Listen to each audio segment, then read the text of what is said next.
Australian actress and singer Caroline Toddy Goldsmith appeared in a heart-wrenching interview just days after her aunt Olivia Newton-John died in early August. Newton-John would have turned 74 on September 26, but her niece claimed the star's death was not a shock to her nearest and dearest, 30 years after her first cancer diagnosis. Goldsmith, 60, appeared on the Australian television programme, A Current Affair, just days after her aunt's death and shared that Newton-John's health had been rapidly declining in the days before. Newton-John spent her last days in her Californian home, hundreds of miles away from Goldsmith, who is thought to live in New South Wales, Australia. The family realized that they should start saying goodbye to their beloved Olivia, but Goldsmith could not get to America. She instead contacted Johnny Sterling, Newton-John's husband, and asked if he could hold the phone to her aunt's ear so that she could say a few last words. Goldsmith exclaimed, "He got me on FaceTime. I managed to see her and told her all the things I needed to say and wanted to say on behalf of my brother and sister as well, because she's been more of a mother to us." Steadily becoming more emotional, Goldsmith added that she could tell she was leaving us but was happy that she was able to say her goodbyes. Although it may not have been a shock for the family, Goldsmith noted that Newton-John's eternally positive attitude left doubt that this would in fact be their last time talking to each other. She explained, "She always put on such a brave face. She's so optimistic. We were optimistic. There's always this part of your mind that goes, maybe she'll just suddenly come back and she'll be fine." But it wasn't just the cancer that got her, it was other complications, being in a hospital and with a very susceptible immune system.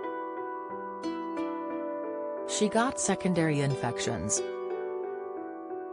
Goldsmith later recalled a touching moment when she visited Newton-John while she was in her own cancer centre, the Olivia Newton-John Cancer Wellness and Research Centre, in Melbourne. She said, "There was one day, she was in her hospital and not many people knew she was there. She was really skinny and really unwell, and I said to her, 'Are you afraid of dying?' Newton-John replied, using the nickname she had for Goldsmith, 'Longer, I'm not afraid. I've done more in my life than I could have ever imagined.'" Talking on the podcast A Life of Greatness in 2021, which would become one of her last interviews, Newton-John expanded on why she wasn't afraid of death.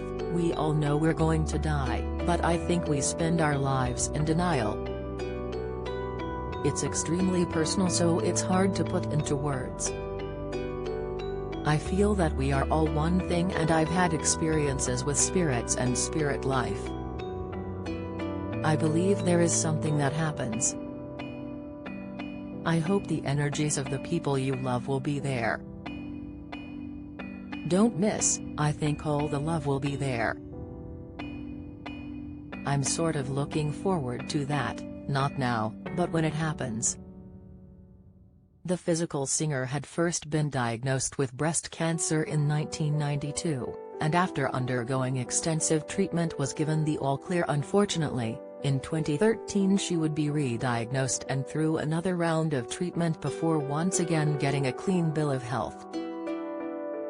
Shortly after this diagnosis, Newton-John created the center she would later be a patient in, and Goldsmith claimed it was this building as well as her other cancer research funds and foundations that gave the singer a purpose in life.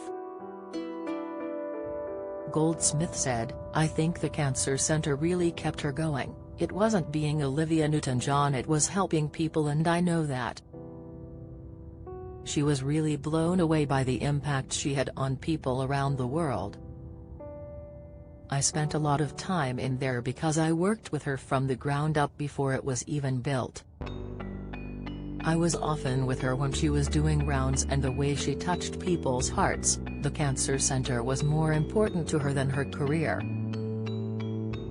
She was deeply, deeply passionate about what she could give back. Goldsmith confirmed that the family would be accepting the offer of a state funeral for the late Newton-John, saying, "I think Australia needs it." On August 11, Deadline reported that the Premier of Victoria had announced the family's decision to have a state funeral, but noted it would be much more of a concert than a funeral. It is uncertain when the state funeral will take place.